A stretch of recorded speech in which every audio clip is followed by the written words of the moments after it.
Hey, welcome to the Learning to Lead podcast. I'm Paul Daugherty, your host, and today I'm joined with the Adrian Peterson, and I am a huge fan of him because I grew up watching him play for OU Sooners, Boomer, and maybe you're watching today, you're an athlete, you're a pastor, you're a businessman. Today I'm going to talk to Adrian about leadership and his story and learning about how God used him at a young age on the football field and beyond as a leader. So Adrian, tell people a little bit of who you are and growing up. You grew up in Oklahoma, right? No, I grew up in Palestine, Texas. Oh, Texas. Palestine, Texas, East Texas. And then you came to Oklahoma. Yeah. Share your story a little bit. Yeah, I grew up in Palestine, Texas. It's like an hour and 10 minutes southeast of Dallas. Okay. And a really small town, like 15,000. So yeah, I grew up loving football. You know, I always had this vision of playing in the NFL. You know, I had jumped past like college and all that. It was like, I'm playing in the NFL, I'm playing in the NFL, wow. I'm playing in the NFL. And, early on in my life, I grew up with just me, my mother, and I had an older brother who was a year older than me. And she was a single parent until I was like 9 or 10 years old. And just during that time, it was, it was tough. It was tough, but I feel like I relied on football to kind of escape. Yeah. To escape everything going on in my life. My father being there in my hometown, but it's different when you don't have that father figure in-house. Yeah. So football was kind of like my escape. So it's kind of like a little, just give you a little bit. Yeah. I love it. So was there a hero that you looked up to as a kid, as a teenager, that you said, that's what I want to be one day? Was there an NFL player that you were like, man, I admire him. I like the way he plays. Mm-hmm. Was there anyone like that? Yeah, it was actually a couple guys. Okay. Terrell Davis was a guy that I looked up to and really loved him. Being from Texas, loving the Cowboys. Yeah. Emmitt Smith. But the guy that inspired me the most, I would say, is Deion Sanders. Wow. He was a guy that, he was so athletic and gifted. He did special teams, defense, offense. He did it all. So, in my vision, that's the type of player that I wanted to be because I felt like I had that type of ability. Yeah, to do multiple things. Yes. So you shared on vision. A lot of people don't know what they want to do in their future, and I love that you said I had a vision of where I was going to go one day, what I was going to do. Did that vision was it like at a young age you all of a sudden got it, or was it growing over time? How did you get that vision? How did you hold on to it during the tough seasons? Yeah, it was a vision that when I sit back and think about it now, it was a vision that was it was embedded in me, because it was like there was no disbelief that it wasn't going to happen, I love it. So I was consumed with it, and I just knew, eventually I will be playing in the NFL. And just through my life journey, there was different things that I went through that that made me stronger, and even more stronger-willed as well. I mentioned my older brother, who was a year older than me. Me and my mom, we actually moved to Dallas for about 4 or 5 years, and how old were you when y'all moved? I think I was like 5. Yeah, around my 5. Okay. And so we moved to Dallas for a short period of time. We lived in South Oak Cliff, and it's kind of you get some different experiences in that part of Dallas, the area of Dallas, and the thing that kind of shifted me the most was I lost my brother there, and I'll never forget the day.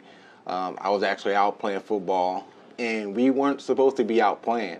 My mom was at work, and my uncle was at my mom's apartment, and we had an auntie that lived like 2 buildings over as well. And we convinced my uncle, hey, come here, let us go outside and play. So I was outside playing football, of course, and my brother, him and a group of his friends, they were riding their bikes. And it was like a little slant to come up into the apartment, and our school was right across the street as well.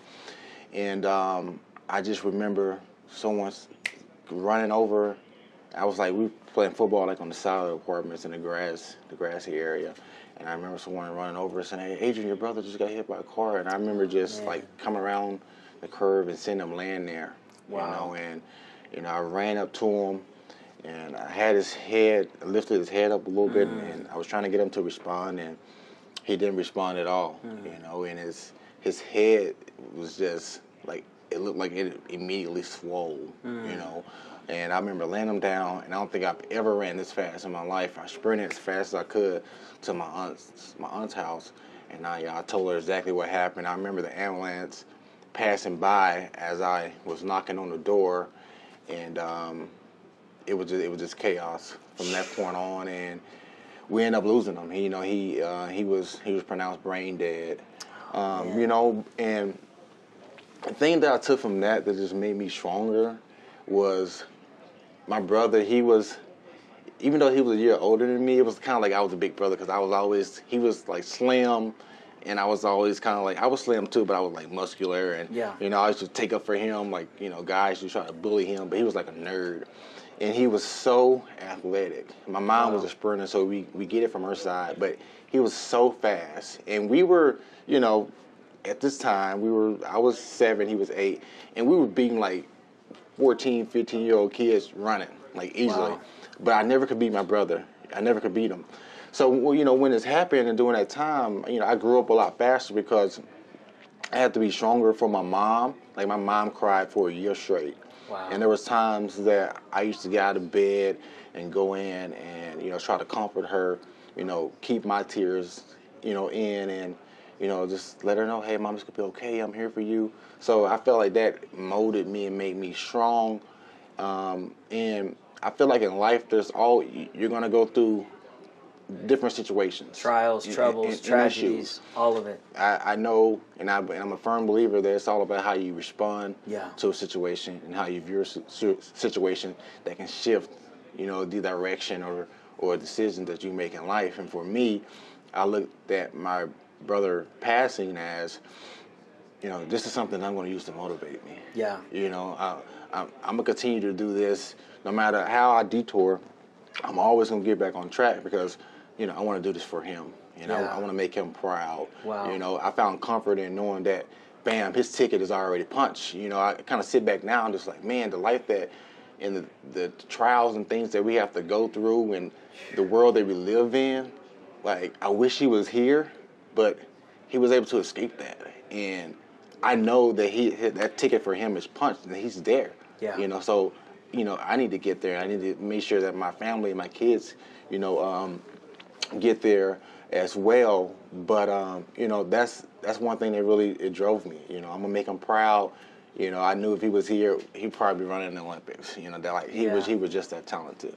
Wow, there's so much powerful leadership truth from what you said. One, we can't control what happens to us in life, but we can control how we respond to it. Just like you, I lost my close family member, my dad, and man, he was my hero. He was my best friend. Growing up in a pastor's kid's home and a church with a school, a lot of people didn't want to invite me to hang out because they thought I was going to tell my dad. He's the pastor of the school, and so I ended up getting close to him. So when he passed, I couldn't stop it. The cancer, his head swelled up, and I, even just listen to what you're saying. I remember my last memory with my dad. He wasn't the same. He didn't look the same that I remembered him as. But I had that moment just like you. Am I going to let this break me, or am I going to let this make me? Am I going to let it kill the dreams inside me, or am I going to let it motivate and know that he's cheering us on, just like your brother is cheering you on from heaven, saying, don't stop, Adrian, keep going. There's more. God's got more for you. Man, that's powerful. So fast forward. You go to OU. You're playing there. What was it like, the transition into college football and then to NFL? Talk a little bit about the moments where you maybe wondered, is this going to happen? Am I going to go to the NFL? Or maybe you always had the confidence, but there were times where you felt like maybe throwing in the towel, or some little leadership nuggets from that season of life. Yeah, just making that transition from high school to college, obviously it was totally different. It was my first time being away from home. And I felt like I approached it with the right mindset. I graduated high school, and our graduation was on a Saturday. that Sunday, I was already in Oklahoma. Wow. I had a friend that was like 3 years older than me that played for the Sooners, and I moved in with him. So I was able to get in and start early. But as the season started, and one of the reasons I went to the University of Oklahoma was because it was a wonderful college, great people, small college campus. And so I wanted to make sure that I surrounded myself and I felt more like at home, and obviously have a chance to win and play a championship. Play for a championship as well. Y'all won the national championship. Well, my freshman year, we made it to the national championship, and we lost to USC. I remember that. Yeah, unfortunately. But my freshman year was amazing. My bad. I didn't even bring that up, bro. I feel bad. Okay. I'm like, snap. It's okay. We'll cut it out of the interview. I got robbed for the Heisman Trophy that year too. Come on, Adrian. You're still a Heisman in my heart, bro. I appreciate that. You're still the leader too. I learned a lot about politics. There you go. During my time there, but my freshman year, my record just got broke for most rushing yards by a true freshman, and so everything started off great. I was up for the Heisman Trophy. I finished second for the Heisman. We played a national championship game, so it was a wonderful experience. Of course, during that time, I met my beautiful wife, Ashley Peterson, who's a native of Tulsa. And I love that you guys are here together at the marriage conference. Oh, yeah, of course. That's powerful. Yes. So it was a lot of good things that took place that freshman year. Things just kind of not went downhill, but I took more blows my sophomore year. My sophomore year, when it came to football, I was kind of slacking as far as the classroom, and I got injured. I had a grade 3 high ankle sprain, and I was out for like 6 weeks. Did that mess with you psychologically, mentally? It did, because there were goals that I had already, written down, things that I wanted to accomplish, and that kind of threw me off track. So I kind of wavered in how I was approaching the classroom, and and I didn't lose faith in what I would be able to do once I got back out there. But it was a blow, because it was like, man, I know I missed 6 to 7 weeks. How will I be able to, put myself in a position to help my team win a championship, win a Heisman Trophy, those type of things that I wanted to accomplish. So I was able to come back, and we finished off pretty decent. My junior year, everything started off great. I had a great off season. I was back focused. The first 5 weeks, I had like 1,000 yards rushing, and bam, just like that, I was injured again, and I never forget the play. I've never dove in the end zone since. It was against Iowa State, and I broke for like a 40-yard, 50-yard run, and I dove, and I was going to roll over in the end zone, and when I dove, someone clipped my leg, and it shifted me, and all my momentum came down on my left side. So you hear that right there? That's my collarbone. Ooh. And that's how it healed. I broke my collarbone, and just like that, my season was over. So for me, it was a great learning lesson, because it was like, success, like, don't just depend on, success as far as, sports and stuff like that, because just like that, it can come to an end. Wow. It can come to an end.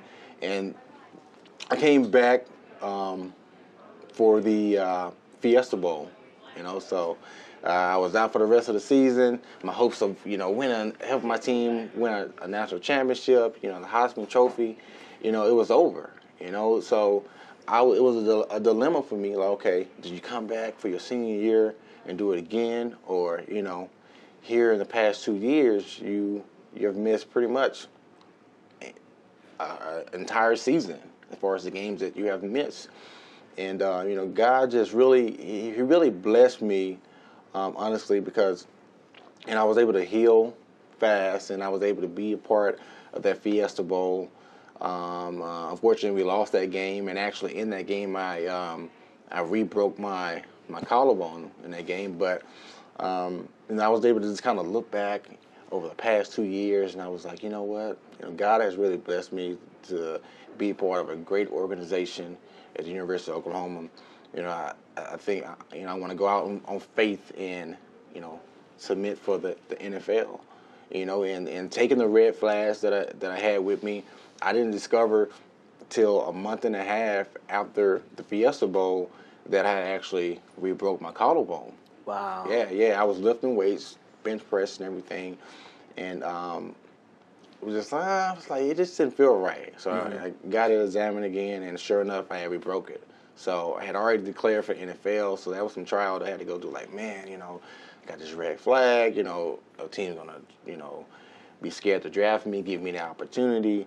But I just kept the faith. I kept the faith. That's important, right there. Yeah, you got to keep the faith. That's why I say when you get derailed or obstacles come, keep the faith. Control the things that you can control. That's why I tell my kids. That's why I tell everyone that I have the opportunity to speak to or talk to.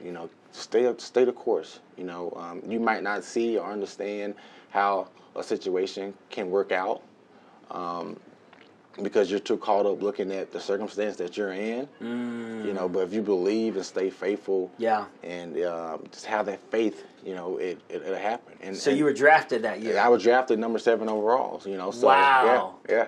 God showed up. He was faithful, and you went to play. Yeah. And tell where you're at now. Kind of fast forward the last year since then. Fast forward. I played 10 years in Minnesota, the Minnesota Vikings. And I was blessed to go on a different journey. And I've always been that type of person that, playing for one team would have been amazing, but I always wanted to kind of venture around and try. I wanted to be that guy that at least played for 2 or 3 teams. Yeah. So I went to New Orleans for a short stay, and things just didn't work out when I was there. And I honestly believe that, when the trade came about and went to Arizona, that God definitely was a part of that. He was orchestrating your steps. Yeah, and I got granted a great opportunity in Arizona, and that's where I'm at now. That's awesome. So, the thing I love about you, Adrian, we'll kind of come to an end here, is one, you're humble, man. You've done so many great things, but you don't come across like I could imagine some people who've done as much as you've done to have an arrogance. But I see you leaning in at a marriage conference with your wife, praying and asking God for His help. And, there's lots of leaders out there that are probably successful in things, but need to grow in that side of just recognizing I need God's help. I'm still a work in progress. I need God to continue to help me in every area of my life. I love what you said about how you learned in that one time when you were injured that you can't put all of your focus and success just in a sport, that you got to be able to learn what else outside of that sport you can do. What would be some last thoughts you'd share to the listeners today in their 20s, some in their teenagers, 30s, that are wanting to grow and lead and wanting to do great things successful? What has been some of those things that you would just end with today, sharing with them on how to stay on that path of succeeding and leading and growing whatever it is that they're called to do? I would say first and foremost is keep God first in whatever you do. And, it's not going to be perfect all the time, but if you have God in His rightful place, and God first, and for me, my spouse, if you have those two in place, everything else will work out for you. For me, just becoming a better father, a How husband. old are your kids? Well, the kids that are in our house, the oldest is 9, 6, and 2.5, and it's awesome. All boys. My oldest she's 13. She lives in Duncanville, but they really keep us going. So for me, it's about becoming a better father, a better husband. Being that role model, for my children and my kids, and just walking that line and growing closer to God. And like I said, I'm not going to sit here and make it seem like I'm a saint, but I'm a firm believer that God would never put more on you than you can bear. And He has given us the strength to be able to endure anything that comes our way. And most importantly, whenever adversity hits, you got to get up. You got to get up and keep pressing, keep believing, keep the faith. It doesn't matter if no one believes in you. I tell people this all the time. It doesn't matter if it's your mom, your dad, your cousin, your teacher. It doesn't matter. I had a teacher tell my mom that, this kid is not going to be able to get the grades to be able to go off to college. Wow. Here I am now, Come on. You have to have that belief that God has faith in you. He has given you the abilities to accomplish anything you put your mind towards, as long as you put the work in and have faith. Most importantly, have faith and believe and pray, because He hears you and He has instilled in you what it takes to accomplish greatness. You just got to tap into it, focus, put work in, because faith without work is dead. Yeah. It's void. And it might not be all pretty. You might be thinking, well, I'm still sinning in this area and in that area. Walk and try to be perfect. You're not going to. There's only one individual that walked this earth that was perfect. Yeah. But if you continue to put God first, you'll be able to fall down and get back up. Yeah. That's what we are. We're saints. We fall, but we get back up and we keep pressing. We keep pressing, keep learning, keep growing closer to God, and you can accomplish your wildest dreams. That's amazing. That's anointed. The Bible says, though a righteous man falls 7 times, he will get back up again. And maybe you've fallen, maybe you've messed things up, maybe you feel like you failed God. You haven't. God's just proud that you're still breathing, that you're even watching this podcast. You want to grow, you want to learn, you want to rise up. What Adrian shared today is so powerful. Faith, put in the hard work. I'm guessing what it takes to do what you're doing takes hours and hours, day after day, practice, off season, lifting, training, mental training, and maybe you're out there and you're struggling with laziness. You've got to rise up. You've got to tell yourself to get out there, do the hard work, believe in God, trust in God, take what He shared today. You can lead, you can do it. Powerful. Thank you so much, Adrian. Thanks for coming on this. Thank you. Thank you guys for watching. Stay tuned to the Learning to Lead podcast. We got more guests. We love you guys. God bless you. God bless.